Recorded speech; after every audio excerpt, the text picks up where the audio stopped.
Hi అండి. నమస్తే. నేను మీ రూప. ఎలా ఉన్నారు అందరూ? నేను బాగానే ఉన్నానండి. మీరందరూ కూడా బాగుండాలని మనస్ఫూర్తిగా కోరుకుంటున్నాను. ఇదొచ్చి మార్నింగ్ రొటీన్ అండి. ఇప్పుడు కూడా ఎక్కువగా బయట నుంచి ఊడుస్తానండి. అంటే వీళ్ళప్పటికి నిద్ర లేవరు కదా! కానీ ఈరోజు మాత్రం ఫస్ట్ ఇల్లంతా ఊడ్చి బయట ఊడ్చాము. నిన్నంతా జర్నీ చేసి వచ్చాం కదా! ఇంక అస్సలు రెస్ట్ లేదనమాట. అందుకని ఇంక మార్నింగ్ లేచేసరికి కొంచెం ఆలస్యమైంది. స్కూలు, కాలేజీ ఉన్నట్టయితే కొంచెం తొందరగానే నిద్రలేస్తారు. ఇంకా సెలవు కదా! అందుకని ఇంకా ఇంటికాడే ఖాళీగా ఉండడం అని చెప్పి నేను కూడా లేపలేదు. అందుకని ఇప్పటి వరకు పనుకున్నారు. అదేనండి, నిద్రపోయారు లేదా పడుకున్నారు. నాకు పనుకున్నారని ఎందుకు అలవాటంటే మాకు ఇటుకెళ్ళి ఎక్కువగా అదే వాడతారనమాట. నేను అదే విన్నాను ఎక్కువ. సో, ఇక్కడికొచ్చాక నాకు అలానే అలవాటయిపోయింది మాటల్లో. ఇక్కడి నుంచి నిద్రపోయారు అలా అంటానులెండి. ఇంకా నెక్స్ట్ బయట బ్యాగులు ఇవన్నీ కూడా నీట్‌గా సర్దేసి ఉతకడానికి బట్టలన్నీ కూడా వాషింగ్ మిషన్‌లో వేద్దామని అయితే తీశాను. నైట్ మేము ఇంటికొచ్చేసరికి 11 గంటలు అయిపోయిందండి. అంటే అమ్మ వాళ్ళ ఊరు వెళ్ళొచ్చిన నెక్స్ట్ డే మార్నింగ్ షూట్ చేసిన వ్లాగ్ ఇది. ఇంకా నైట్ వచ్చాం కదా! నెక్స్ట్ డే మార్నింగ్ అయితే షూట్ చేసిందండి. ఇంకా నైట్ వచ్చి 11:30 అయ్యేసరికి తిని పనుకునేసరికి 12 అయిపోయింది. ఇంకా అందుకని నేను కూడా కొంచెం ఎక్కువసేపే నిద్రపోయాము. అది కాకుండా జర్నీ ఒకటుంది కదా! ట్రైన్ ఎక్కామంటే మాత్రము దిగిన ఒక్క రోజైనా సరే ఖచ్చితంగా తలకి స్నానం చేసే వరకు ఇంకా ట్రైన్‌లో ఉన్నట్టు, ఊగుతున్నట్టే ఫీలింగ్ వచ్చిద్ది నాకు. అందుకని వచ్చి రాగానే తలకి స్నానం చేసిన తర్వాత నాకు ఆ మత్తయితే వదిలిద్దండి. అప్పటి వరకు కూడా కొంచెం ఏందో అలా అనిపించిద్ది. అంటే పద్దాక బండిలోని అలా ఉంటాం కదా! సో, దానివల్ల అనుకుంటా. ఊరు నుంచి బ్యాగ్ తీసుకొచ్చాం కదండీ! ఇంక ఇడిసిన బట్టలయితే చాలా ఉన్నాయి. ఇంక అవన్నీ కూడా ఉతకడానికైతే బయట పడేసి టేబుల్ అంతా నీట్‌గా తుడిచేసుకున్నాను. తర్వాత బయటంతా కూడా ఊడ్చేసుకున్నా. అంటే వచ్చేసరికి టేబుల్ మీద ఎన్ని ఉన్నాయంటే పిల్లలకి సంబంధించినవన్నీ అక్కడే ఉన్నాయి. ఇడిసిన బట్టలు అసలు ఖాళీ లేదనమాట. బ్యాగ్స్ అన్నీ దాని మీదే పెట్టేశారు. ఇంకా రాగానే నేను ఆ టేబులే చూసి ఏందబ్బా అన్నీ దీని మీద పెట్టేశారని. ఫోల్డ్ చేసేద్దామంటేనేమో ఏదో ఒకటి వస్తువు పెట్టుకుంటున్నారు కదా! బ్యాగ్స్ అవి అని చెప్పి అలా వదిలేస్తున్నా. ఇంకా ఊరు వెళ్ళే ముందు రోజే నేను కూరగాయలు గానీ, నెక్స్ట్ ఈ మైసూర్ పాకు, పచ్చి డబ్బా, ఇంకా తినే ప్యాకెట్లు కూడా కొన్నయితే మా వారు తీసుకొచ్చారు. ఇంటికాడ పిల్లకాయలు ఉన్నారులే స్కూల్‌కి గట్రా పంపించడానికి, స్నాక్స్‌కి ఇబ్బందవుతుందని. ఇంకా అవన్నీ సర్దనే లేదు. ఉల్లిపాయలు కూడా అప్పుడే తీసుకున్నాను. ఇంతలో అటు ఇలా జరిగిందని అటెళ్ళిపోయాము. ఇంక నేనొచ్చే వరకు ఇవి అలానే ఉన్నాయి. టమోటాలయితే ఒక స్టీల్ గిన్నెలో పెట్టి పక్కన పెట్టా. అవైతే అసలు పూర్ణిమ చూడలేదంట. ఇంక మళ్ళీ పిల్లకాయలకి డబ్బులిచ్చి తెప్పించాను పిన్ని అంటుంది. ఇంక తర్వాత మూతేసుంది ఏందబ్బా అని చెప్పి అప్పుడు ఓపెన్ చేసిందంట. ఇంకా 3 కేజీలు టమాటాలనమాట.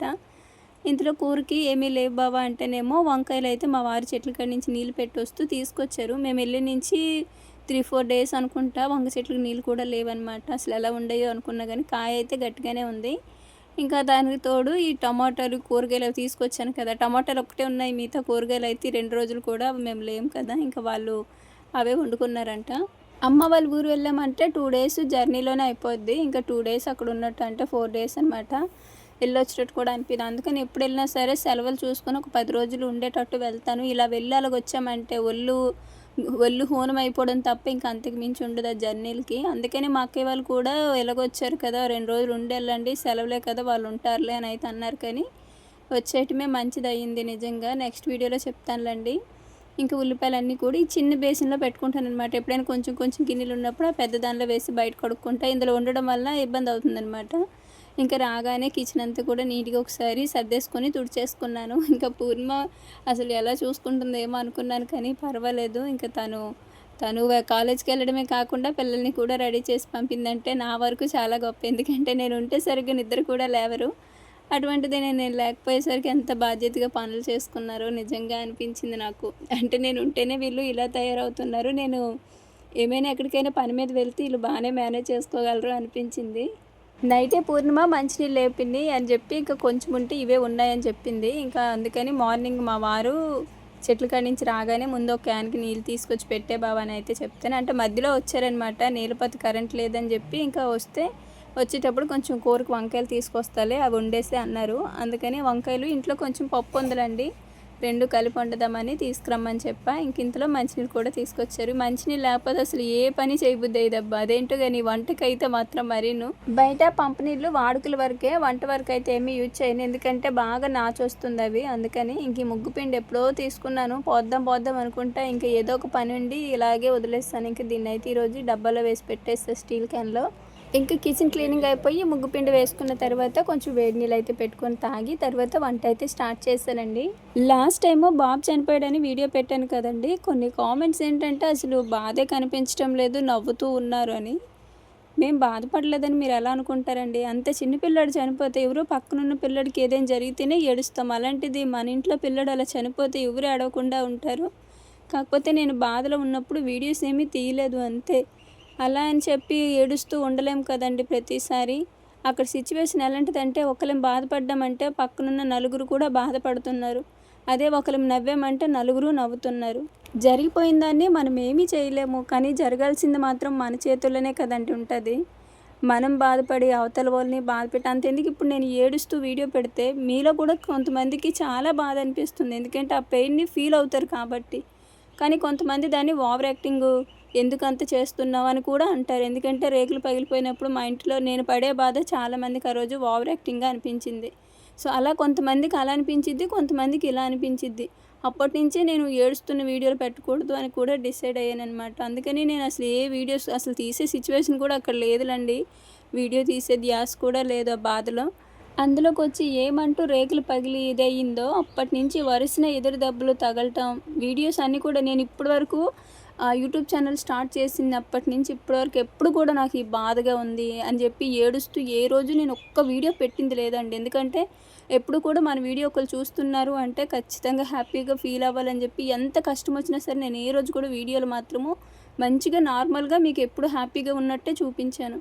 కానీ ఈ మధ్య నేను మామూలుగా ఎంత నార్మల్ అయ్యి చేద్దాం అనుకున్నా సరే మీకు తెలుసు ఒకదాని తర్వాత ఒకటి ఎన్ని ఎదురు దెబ్బలు మాకు తగిలినాయో. సో దానివల్ల నేను ఇంకా నాకు ఆ టైంలో నేను హ్యాపీగా ఫీల్ అవుతున్నట్టు కూడా నేను వీడియో చేయలేను. సో నాకు అప్పుడు ఎలా ఉంటే అలానే వీడియో చేయడం ఇంకా అది తప్ప నాకు వేరే మార్గం కూడా లేదు. సో అందుకని ఇవన్నీ మీతో షేర్ చేసుకున్నాను. అందులోకి వచ్చి నాన్నమ్మ తాతయ్య అంటే ఒక పార్ట్ మా లైఫ్లో. సో అది మా ఇంట్లో మనిషి. సో అందుకని అవన్నీ మీతో షేర్ చేసుకున్నాము. ఇప్పటికీ మా వారంటారు, నీకు ఏదైనా కష్టంగా అనిపిస్తే చెప్పు, అంతేగాని ఎందుకు అలా దాచుకోవటం. ఎందుకంటే రూప అంటే పద్దాక ఏడ్చుకుంటా బాధపడుతూనే ఉండే రకమే కాదులండి. అన్నిటిని కూడా కొంచెం ధైర్యంగా తీసుకోగలుగుతాను. కాకపోతే కొన్నిసార్లు ఏంటంటే లోపల బాధ ఉండిద్ది. ఎందుకు ఉండదండి, చెప్పలేని బాధ ఉండిద్ది. గుర్తొచ్చినప్పుడల్లా తెలియకుండానే ఏడుపు వచ్చిద్ది. కానీ బయటికి నవ్వుతూనే ఉండాలి. ఎందుకంటే మనం ఏడ్చామంటే పక్కనున్నోళ్ళు కూడా ఏడుస్తారు అప్పుడు. మీరు నమ్ముతారో నమ్మరో, బాబు చనిపోయిన తర్వాత హాస్పిటల్కి మహాలక్ష్మి దగ్గరికి వచ్చేటప్పుడు మహాలక్ష్మి దగ్గరికి వెళ్ళే ముందు కూడా బయట మేము ఏడ్చాము. ఆ నర్సులు ఆశా వర్కర్లు కూడా అన్నారు, మీరు ఇలా ఏడుస్తూ లోపలికి అసలు వెళ్ళొద్దు, ఆ పిల్ల ధైర్యంగానే ఉందని. ఎప్పుడైతే మేము లోపలికి వెళ్ళానో వెంటనే నవ్వుతూనే నేను మహాలక్ష్మిని పలకరించాను. ఇంకా మేము ఎలా పలకరించామో తను అలానే అంతే పాజిటివ్గా తీసుకుంది. సో ఎవరు లేనప్పుడు తను కూడా చాలా బాధపడుతుంది. అదే నలుగురు మీ ఉంటే కొంచెం తను హ్యాపీగా ఉంటుంది, మేము నవ్వుతూ ఉంటే తను నవ్వుతూ ఉంటుంది. సో అంతే తప్ప లోపల బాధ లేకుండా ఏదో సంతోషంగా ఉన్నట్టు అర్థం కాదండి. ఆ పెయిన్ నిజంగా అనుభవించిన వాళ్ళకే తెలుస్తుంది. ఒకరు బాధపడినప్పుడు మనం ఓదార్చకపోయినా పర్వాలేదు, కానీ వాళ్ళు ఇంకా బాధపడేటట్టు అస్సలు మాట్లాడకూడదు. పైకి నవ్వినంత మాత్రాన లోపల బాధ లేనట్టయితే కాదండి. ఇంకొకటి ఏంటంటే ఆ బంధువుల్ని బాగా తిడుతున్నారు, తర్వాత మీకు ఏమైనా అవసరం వస్తే వాళ్ళు హెల్ప్ చేయరు అంటున్నారు కదా. మనుషుల్ని ఎవరైనా ఎంత పగున్నా సరే మనిషిని చూస్తేనే ఎవరైనా శాపాలు పెడతారండి. మనిషిని అంటే ఏదైనా సందర్భం వచ్చినప్పుడు గొడవ అయినప్పుడు తిట్టిన తిట్లు వేరు, కానీ అదేంటి కోపాన్ని కుల్లి కుతంత్రాన్ని మనసులో పెట్టుకొని మనిషి కనబడితేనే శపించి బాగుపడకూడదు, నాశనం అయిపోతారు అలా తిట్టే వాళ్ళని ఏమంటారు చెప్పండి. అలాంటి వాళ్ళు ఉన్నారనమాట. నేను అందుకనే అంటున్నా, ఎప్పుడు కూడా నాశనం అయిపోవాలని కోరుకున్నాలే ఎక్కువ. అది కూడా బయటలు కాదు, బంధువుల్లోనే ఉన్నారు. అందుకనే నేను ఆ మాటలు అన్నాను. ఆ రోజు అంతా మేము బాధలో ఉంటే డబ్బులకు ఆలోచించి అక్కడే చేసుకొచ్చేసారు. చివరి చూపు కూడా చూసుకునిలేదు. అంటే బతుకున్నప్పుడేమో వాళ్ళకి వచ్చి చూడటానికి కుదరలేదు, కడుపుతో ఉన్నప్పుడు వచ్చి చూడలేదు. తర్వాత పని అమ్మ వాళ్ళ ఇంటికి వెళ్ళిందా అప్పుడు వచ్చి చూడలేదు. ఇప్పుడేమో డెలివరీ అయ్యాక వచ్చి చూడలేదు. చనిపోయిన తర్వాత ఓదార్చడానికి రాలేదు, కానీ లాస్ట్ చివరి చూపు చూడటానికి మాత్రం బేబీ కావాలన్నారు. ఆ మాటలకి ఎలా ఉంటుంది చెప్పండి. ఇది నేను అన్నది కూడా అందరికీ కాదు, ఉన్నారు. అది ఎవరు అలా ఆలోచిస్తారో వాళ్ళకి ఇవి మాటలు బాగా తగులుతాయి అన్నమాట. మీ దగ్గర మీ మాట, నా దగ్గర నా మాట అని ఆడుతారు చూడండి. మెయిన్ అలాంటి వాళ్ళకి బాగా సెట్ అవుతాయి ఈ మాటలు. వాళ్ళని నేను దృష్టిలో పెట్టుకొని అన్నా, అంతేగాని అందరినీ ఉద్దేశించి కాదు. ఈ మాటలు ఒకవేళ వాళ్ళు విన్నా సరే వాళ్ళ మనసుకు తెలుస్తుంది వాళ్ళు అలా ఊహిస్తే వాళ్ళకి అన్నట్టు, ఊహించకపోతే వేరే వాళ్ళని అన్నట్టు అని వాళ్ళే అర్థం చేసుకుంటారు. ఎందుకంటే దేవుడు ఇప్పుడు ఇన్ని కష్టాలు ఇస్తున్నాడంటే తప్పకుండా తర్వాత మంచే చేస్తాడు. ఎప్పుడు కూడా ఒకేసారి మంచి అంతగా జరిగిపోతే అలానే పద్దాక చెడు జరగదు. పడ్డాం కష్టాలు ఇప్పటి వరకు పడ్డాము. ఇంకేమో దేవుడు పైనుంచి ఏమైనా మంచిగా చూస్తాడేమో చూడాలి. ఒక్క 2 నెలల్లోని ఎంత మేము కోల్పోయామంటే అంతా కూడా నెక్స్ట్ వీడియోలో ఇంకో విషయం అయితే ఉందిలేండి ఇంకోటి. అది కూడా నెక్స్ట్ వీడియోలో షేర్ చేస్తా. మీలో చాలామంది నా ప్రీవియస్ వీడియోస్ నన్ను ఫస్ట్ నుంచి ఫాలో అయినోళ్ళు కూడా ఉంటారు. మీ అందరికి కూడా తెలుసుగా ఎప్పుడు కూడా నేను బాధపడినట్టు, ఏడుస్తున్నట్టు ఏ ఒక్క వీడియోలో కూడా నేను కనిపించిందే లేదు. ఎప్పుడూ నవ్వుతూనే ఉంటా. కానీ ఇప్పుడు ఇంతలా బాధపడుతూ ఉన్నానంటే అర్థం ఎంతలా మేము కుమిలిపోయి ఎదురు దెబ్బలు తగిలితే ఉంటాను చెప్పండి. లాస్ట్ బాబు చనిపోయినప్పుడు కూడా వీడియో వాయిస్ వస్తుంది, వీడియో లేదంటే ఫస్ట్ అంటే మేము వెళ్ళినప్పటి నుంచి జరిగిందంతా కూడా నేను ఫొటోస్ పెట్టి మీకు చెప్పిందంతా అంటే మేము వీడియో ఏమీ తీయలేదు అప్పటికి చెప్పానప్పుడు. తర్వాత నుంచి ఇంకా మహాలక్ష్మి దగ్గరికి వెళ్ళినప్పటి నుంచి నేను వీడియోస్ అవి తీసాను అంతే. కొంచెం అది కూడా ఎక్కువేమీ తీయలేదు. సో వాటిని బట్టే నేను జరిగిందంతా మీకు చెప్పా. వీడియో మొత్తం చూసుంటే మీకు అర్థమయ్యేది. ఇంకా వీడియోలోకి వస్తేనేమో ఇక్కడ సార్కి కొట్టుకెళ్ళిందనమాట. వాళ్ళ అక్క మాత్రము నార్మల్గా వెళ్ళింది. కానీ దీని మీద ఎక్కడ ఎండ పడిపోతుందని నా చున్నీని మొత్తం ఒళ్ళంతా చుట్టుకొని వెళ్ళింది. కూర అయితే ఇంకా వంకాయ పప్పు వండాను. ఇంకా తినేసి మా వారేమో బాపట్ల కొంచెం పని ఉంది వెళ్దామని చెప్తాను. ఇంకా బయలుదేరి రెడీ అయి ఉన్నా. నైట్ వచ్చేటప్పుడు తలకి స్నానం చేసుకోలేదు. ఇంక ఇప్పుడు చేసుకున్నాక ట్రైన్ మొత్తం అంతా వదిలింది. నాకు ఇక్కడ లో జ్వరంలో వచ్చేసింది చూడండి. ఇంకా బాగా వేడి చేసింది. ఇంకా అందుకని కొబ్బరి నీళ్ళు అయితే తీసుకున్నాము. నాకు నాన్నమ్మ చనిపోయినప్పటి నుంచి మొదలైంది. వస్తుంది తగ్గుతుంది అలా అయిన దానివల్ల పెద్ద ఇబ్బంది లేదు. కానీ బాగా వేడి ఎక్కువగా మజ్జిగ ఇవన్నీ తాగుతుంటే మళ్ళీ సెట్ అయిపోతుంది అనమాట. ఎండలేమో కానీ కొబ్బరి నీళ్ళు కూడా వేడిగా ఉన్నాయి తాగుతుంటే. ఇంక ఇవేం చలవ చేస్తాయి అబ్బా అనిపించింది. ఏంది ఈ మధ్య ఎండలు మళ్ళీ బాగా ముదిరేయండి. అసలు మాకైతే ఇంట్లో ఉండలేకపోతాను. అంత వెచ్చుకుంటుంది. కూలర్ కింద మాత్రమే ఉంటేనే కొంచెం ప్రశాంతంగా ఉంటుంది. మేము బాపట్ల వచ్చామని చెప్పాం కదండి. ఇదే అనమాట దొండపందిరి వాళ్ళ బాబాయ్ది చూడటానికి వచ్చాము. ఈ మావయ్య ఇక్కడ ఫస్ట్ పందిరి పెట్టాకే తర్వాత ఈయన్ని చూసి తర్వాత మాతో పెట్టించారనమాట. ఇంటి ముందు దొండదుంపలేమో తీగలు బాగా వచ్చేసాయి. ఇంకా నాటేసేయాలి. అవి కూడా ఉండే కొద్ది ఇంకా బాగా అందులో అల్లుకుపోతున్నాయి అనమాట. రేపు తీసేటప్పుడు చాలా ఇబ్బంది అయ్యిద్దని ఒకసారి పందిరి చూడటానికి వచ్చాము. ఈ మావయ్య కూడా రీసెంట్గానే పెట్టారు ఈ పందిరి. అయితే ఎలా పెట్టారు ఏంటని మళ్ళీ చూడటానంటే ఇదివరకు పెట్టిన పద్ధతి కాకుండా ఇంకొక పద్ధతి అంట. ఇలా కాయలు బాగా వస్తున్నాయి అంటే ఒకసారి చూసి మంది కూడా అలానే పెడదామంటే ఇంకిద్దరం వచ్చాము. నేను మాత్రం ఈ డ్రాగన్ చెట్టు చూడటానికి వచ్చాను. ఇది ఇప్పుడు కాదు, నాన్నమ్మ దినం అయింది చూడండి. ఆ రోజు మావయ్య వచ్చి ఫోటో చూపించారనమాట. చెట్ల కాడికి రండి ఇంత పువ్వులు వచ్చినాయి, డ్రాగన్ పువ్వులు చాలా బాగున్నాయని. కానీ అప్పుడు నాకు రావడానికి ఇంకా టైంలో కుదరలేదు. ఇప్పుడేమో పువ్వులేం లేవు కానీ కాయలు ఉన్నాయన్నమాట. ఫస్ట్ టైం నేను దగ్గరగా ఈ డ్రాగన్ చెట్టుని ఇలా చూడటము. ఇంకా దొండపందిరి చూసి చాలా రోజులు అయిపోయింది నిజంగా. మాకున్నంత వరకు అసలు ఏ రోజు సరిగ్గా కూర వండిందే లేదు, అలా ఉండేదన్నమాట. కానీ ఇప్పుడు మాత్రము ఈరోజు కొంచెం అయితే కోసుకొని వెళ్ళాము. మా వారు దొండకాయలు కొంచెం కోసుకో పచ్చడి నూరుదు అని అయితే అంటేనే కోసుకున్నాను అనమాట. మొదట్లో పందిరి స్టార్టింగ్లో ఇలా లేతగా ఉండిద్ది. ఇంకా అలాగా అంటే టైం గడిచే కొద్దీ కొత్త తీగలు పుడతాయి, పాతయన్నీ ఎండిపోతూ ఉంటాయి అన్నమాట. గుబురుగా అల్లుకున్నట్టు కనిపిస్తుంది. ఇంకా డ్రాగన్ చెట్టు ఇలా ఉంటుందేమో స్టార్టింగ్లోని. ఆ పువ్వు ఇచ్చుకున్న తర్వాత లోపల ఇలా కాయ ఉంటుందంట. నేను డ్రాగన్ చెట్టు అంటే ఎక్కువగా ప్రాసెస్ ఉంటుంది అని అయితే అనుకొని ఎప్పుడు అది పెట్టడానికి ధైర్యం చేయలేదు.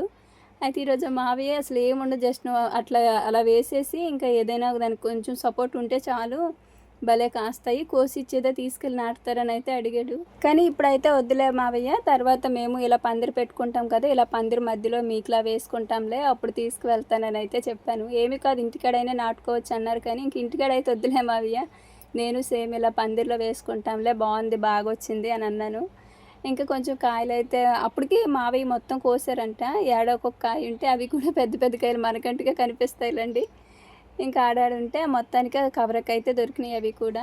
నేను వీళ్ళ పందిరికి రావడం ఇది సొంత నెలలో ఉందిలండి. సొంత నెల అనుకో మనకి నచ్చినట్టు ఏదైనా వేయచ్చు. అందుకని మామిడి చెట్టు మల్లంట్లని మల్లి చెట్లు బాగా వేశారు మావి కూడా. ఎప్పుడు కూడా వచ్చినా ఇంటి వరకు వచ్చి పలకరించుకొని చూసుకొని వెళ్తాం కానీ పందిరికాడికి ఎప్పుడూ రాలేదు, ఇదే మొదటిసారి. మేము మామూలుగా అయితే దొండపందిరి ఒక్క పాదులో 3 4 దుంపలు నాటుతాము. కానీ ఇది పద్ధతి ఒక్కొక్క దుంపే అలా అనమాట. సో చూసారు కదా గ్యాప్ కూడా ఎలా ఉంది. ఈ పద్ధతిలో నాటండి. ఒకవేళ అదేంటి చేదు పడినా సరే మనకి ఈజీగా తెలిసిపోతుంది అలా అనమాట. అందుకని ఒకసారి చూద్దామని వచ్చాము. ఇక్కడి నుంచి నేరుగా బయలుదేరి పంతులు గారి దగ్గరికి అయితే వెళ్ళాము. దొండ దుంపలు నాటడానికి ఏ రోజు మంచిదని. ఆయన ఏం చెప్పారంటే ఇంకా వారం రోజుల వరకు మంచిది లేదు, అయితే ఈ రోజు మంచిదంట. కానీ మాకు ఆ రోజు తెలియలేదు, ఊరి నుంచి అప్పుడే వచ్చాం కదా. ఇంకో వారం అంటే అప్పటికి ఇంకా తీగలు బాగా అలిగిపోతాయి నాకు తెలిసి. ఇంకేం చేస్తాం, దొండ దుంపలు ఖచ్చితంగా మంచి రోజు, ఒక్కరోజు ఆలస్యమైనా సరే మంచి రోజు చూసే నాటుకోవాలి. ఎందుకంటే అది సంవత్సరాల తరబడి ఉండేది కదా. అందుకు ఆ తర్వాత ఈపురపాలెం వెళ్ళి డిటీడీసీలో కొరియర్ వస్తేనే అది ఇంకా తీసుకొని ఇంటికైతే వచ్చామండి. అప్పటికి చీకటి పడిపోయింది. ఇంకా అటు ఇటు చెత్త తగిలేస్తున్నారు కదా, రాగానే మంట కనిపించింది. ఇంటికి వచ్చాక పూర్ణిమ ఇల్లంతా ఊడ్చి శుభ్రం చేసుకుంది, కానీ బయట గిన్నెలు అయితే పెట్టేసింది. ఇంకా రాగానే దాన్ని తోముతుంటే ఇంకా నేను కూడా కడిగేసాను, ఇంకా తొందరగా అయిపోయింది. బట్టలన్నీ కూడా పూర్ణిమ మడతేసి సెల్ఫ్లో సర్దేసినంది. ఇంకా పిల్లలకి స్నానాలు చేసి ఉదయం వండిన కూర ఉందనమాట. ఇంకా రైస్ ఒక్కటి పెడితే సరిపోతుందండి. మ్యాక్సిమం నేను ఎప్పుడు కూడా కూర ఉదయమే వండుతాను ఎక్కువగా. ఏమైనా అయిపోతే నైట్ ఏదో ఒక్కొక్క రోజు వండుతాను అంతే. కూర అయితే ఒక్క పూట వండుతాను, కానీ రైస్ మాత్రం అలా ఉదయం సాయంత్రం. ఇంకా ఇదన్నమాట అండి ఈరోజు వీడియో. ఇంక ఈ వీడియో అయితే ఇక్కడ ఆపేస్తున్నాను. వీడియో చూసి వెళ్ళిపోకుండా ఒక చిన్న లైక్ అయితే ఇవ్వండి. అలానే ఈ వీడియో మీకు ఎలా అనిపించిందో కామెంట్లో తెలియచేయండి. మరో మంచి వీడియోతో మళ్ళీ కలుద్దాము. ధన్యవాదాలు.